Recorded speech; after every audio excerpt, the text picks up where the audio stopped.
Good afternoon guys. Ito, kulasiman ointment.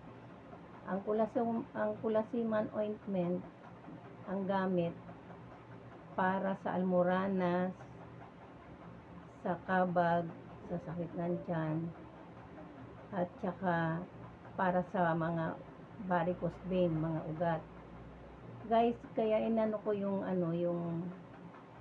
kulasiman ointment para alam nyo kung paano paggamit. Kasi yung kaibigan ko, meron daw, ang problema niya lang daw, yung kanyang almoranas, malaki na.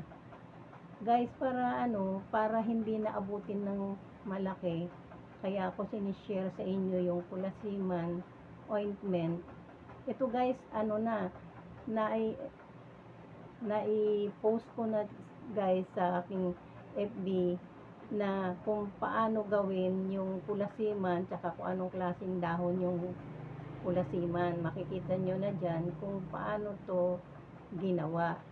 Kasi guys, wag nang antayin na lumaki pa yung inyong mga almoranas.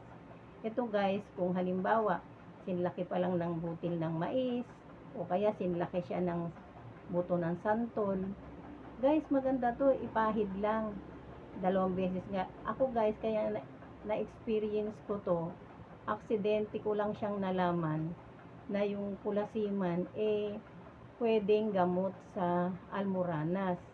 Kasi minsan naramdaman ko na parang natutuyo na, nababanat yung pit ko, yung pala may almoranas ako. Ngayon guys, pinahiran ko nito. Una, nilagay ko sa ibabaw lang, tapos kinabukasan meron pang konti. Ngayon, ang ginawa ko, pinasok ko na sa loob, at yun ang ipinahid ko. Hanggang ngayon guys, wala na. Samantala nung pinahid ko to, bata pa ako. Hanggang ngayon, hindi ko na siya nakita, yung aking almoranas. Siguro guys, kung wala akong pinahid, baka kaparis na rin siya nung kaibigan ko na malaki na, kailangan na siyang operahin. Kaso ayaw niya ngang magpa-opera kasi balita niya daw, pinakamasakit daw na opera yung opera ng almoranas. Kaya ayaw niya magpa-opera. Maraming pera yun guys. Kaso nga lang, ayaw niya magpa-opera ng almoranas. Sabi ko, meron akong kulasiman ointment. Gusto mo kako, magpahid ka. Ngayon guys, siya daw may pinapahid na cream, pero masakit daw siyang dumumi. Pero mula daw nung nagpahid siya nito, hindi na raw masakit pag dumudumi siya. Kaya lang guys, huwag nang antayin lumaki. Magpahid na agad pag maliit pa. Kasi kung hindi rin siguro ako naglagay nun, baka ganun na rin kalaki yung aking almoranas. Meron na rin isang nakasubok nito na cancerous na, malaki na talaga siya. Sabi niya nakaginhawa. Pero guys, mas maganda talaga kung maliit pa lang, applyan na para hindi siya lumaki. Yun nga lang guys, aksidente ko lang tong nalaman, kasi kung hindi mo rin naman siya magagamit, di mo rin siya malalaman na gamot pala yun sa almoranas. Kasi dati, nagkaroon ako ng kakilala na reflexology, sabi niya, yun daw kulasiman, gamot daw sa goiter, sabi niya, pinapahid daw, tapos ibabalot, ganun yung kwento. Tapos minsan, yung anak ko, tinubuan ng bukol dito sa lalamunan. Ang naisip ko, nagdikdik ako ng kulasiman, tinapal ko rito, tapos nalian ko siyang panyo. Kinabukasan, nawala yung kanyang bukol. Ang sabi niya sa akin, "Mama, nalulung pa yata yung bukol ko," sabi niya ganyan. Tapos yung isang anak ko din na lalaki, nagkaroon din siya ng bukol sa loob ng ngalangala, malapit sa ngipin. Tinalian ko naman ng panyo pa ganun, nawala din. Sabi ko, siguro akako to magandang pantanggal ng ng puson. Kasi nga, yung puson mo matambok, ganyan.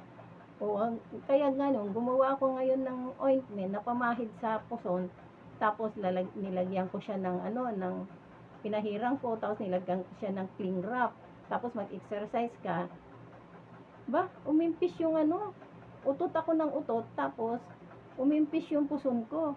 Hanggang sa ganun, hanggang sa isang araw, naramdaman ko na lang, meron pala akong almoranas, ganun, yung sinlaki na siya ng ng santol. Yun ang ipinahid ko. Nagulat ako guys, umimpis, saka nawala. O hanggang ngayon, wala akong almoranas.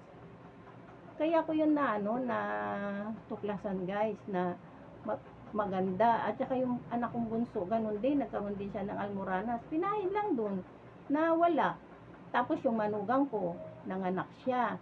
Siguro pag iri niya, kasama yung mapuwersa yung iri niya, pati yung yung tumbong niya lumabas. Sabi niya, ma, gawa mo nga ako ng sinasabi mo na nakagaling sa'yo. O ayun, nawala yung kanyang puwersa ng panganganak na na lumabas yung niya, yung tumbong niya, ganyan. Kaya guys, sinishare ko to sa inyo para kayo din malaman nyo. Kaya, yan guys, hindi ko rin naman din hindi maiwasan na i-share kasi siyempre, matanda na ako. O at least kahit paano, sunod na generation, alam naman nila kung ano yung gagawin nila. Hindi na lang basta na lang palalakihin yung kanilang mga almoranas. Yan guys. Ngayon pagka yun nga sa tiyan, pagka minsan ko dati dito sa Valenzuela, ginagawa yung kalsada, wala kang masakyan. Ngayon may dala akong saging. Abang naglalakad ako mula Malinta hanggang Karuhatan, kinakain ko yung berdeng saging. Pagdating ko ng kanto, sumakit na, nilipit ako ng sakit. Oh. Tapos pagdating ko dun sa parlor, wala naman akong ganun, meron ako sa bahay. O pag uwi ko pa ng gabi, tsaka ako pinahiran, doon siya nawala. Mabilis siyang makawala ng kabag o sakit ng tiyan, ganun. Nasubukan ko to guys, kaya hindi ko din matiis na hindi share sa inyo.